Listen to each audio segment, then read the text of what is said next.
വനംവകുപ്പിനും കേന്ദ്രത്തിനുമെതിരെ രൂക്ഷ വിമർശനവുമായി താമരശ്ശേരി ബിഷപ്പ് റെമിജിയോസ് ഇഞ്ചനാനിയൽ. വനംവകുപ്പിന്റെ ഉദ്ദേശശുദ്ധി സംശയാസ്പദമാണ്.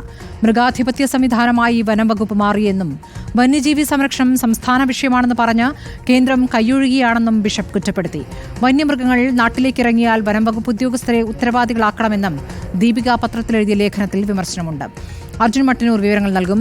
അർജുൻ, നേരത്തെയും സഭ അതിരൂക്ഷമായി ഈ വന്യജീവി ആക്രമണങ്ങളിൽ സംസ്ഥാന സർക്കാരിനെ വിമർശിച്ചിരുന്നു. ഇപ്പോൾ ലേഖനമായി വരികയാണ്. താമരശ്ശേരി ബിഷപ്പിന്റെ ലേഖനത്തിൽ എന്താണ് പ്രധാനമായും പറയുന്നത്?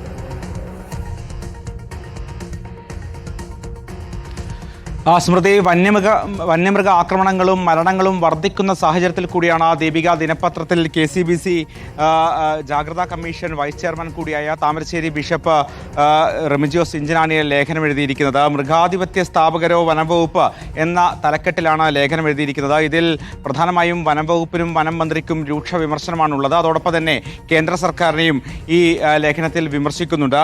വന്യമൃഗങ്ങൾ നാട്ടിലേക്കിറങ്ങിയാൽ വനംവകുപ്പ് ഉദ്യോഗസ്ഥരെ ഉത്തരവാദികളാക്കണം. വനംവകുപ്പ് ഉദ്യോഗസ്ഥർക്ക് മേൽ മന്ത്രിക്ക് പോലും നിയന്ത്രണമില്ലാത്ത സാഹചര്യമാണ്. ജനവിരുദ്ധ നടപടികൾക്ക് പിന്നിൽ സർവീസിലുള്ളവരും അതോടൊപ്പം തന്നെ വിരമിച്ചവരുമായ ചില ഉദ്യോഗസ്ഥരാണ്.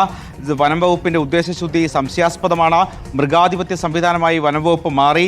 വന്യജീവി സംരക്ഷണം സംസ്ഥാന വിഷയമാണെന്ന് പറഞ്ഞ് കേന്ദ്രം കൈയൊഴിയുകയാണ്. വനനിയമം പരിഷ്കരിക്കണമെന്നും ഈ ലേഖനത്തിൽ ആവശ്യപ്പെടുന്നുണ്ട്.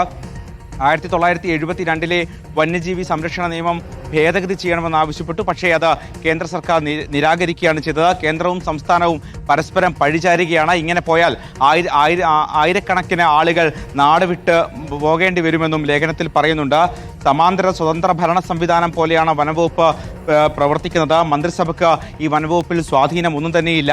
വനനിയമ പരിഷ്കരണ ബിൽ പിൻവലിക്കുന്നു എന്ന് സർക്കാർ പ്രഖ്യാപിച്ചതിന് പിന്നാലെ ഈ വനംവകുപ്പിലെ സംഘടനയായ കേരള ഫോറസ്റ്റ് റേഞ്ചേഴ്സ് അസോസിയേഷൻ അതിൽ അതിനെതിരെ പ്രമേയം പാസാക്കി.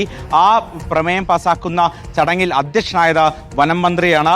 10 വർഷത്തിനുള്ളിൽ 21 കോടി രൂപയുടെ വാഹനങ്ങൾ വാങ്ങിയിട്ടുണ്ട്. പക്ഷേ മനുഷ്യന്റെ സ്വത്തിനും ജീവനും സംരക്ഷണം നൽകാൻ വേണ്ടിയല്ല ഇത് എന്നും ഈ ലേഖനത്തിൽ വിമർശിക്കുന്നുണ്ട്. ജനങ്ങളെ സംരക്ഷിക്കാത്ത സേനയ്ക്ക് എന്തിനാണ് ഇത്രയും സന്നാഹങ്ങളെന്നും ചോദിക്കുന്നുണ്ട്.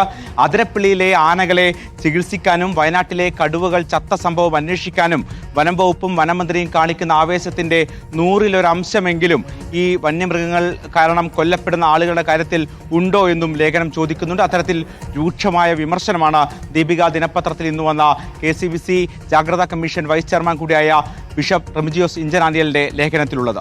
ശരി, അർജുൻ മട്ടന്നൂരാണ് വിവരങ്ങൾ നൽകിയത്.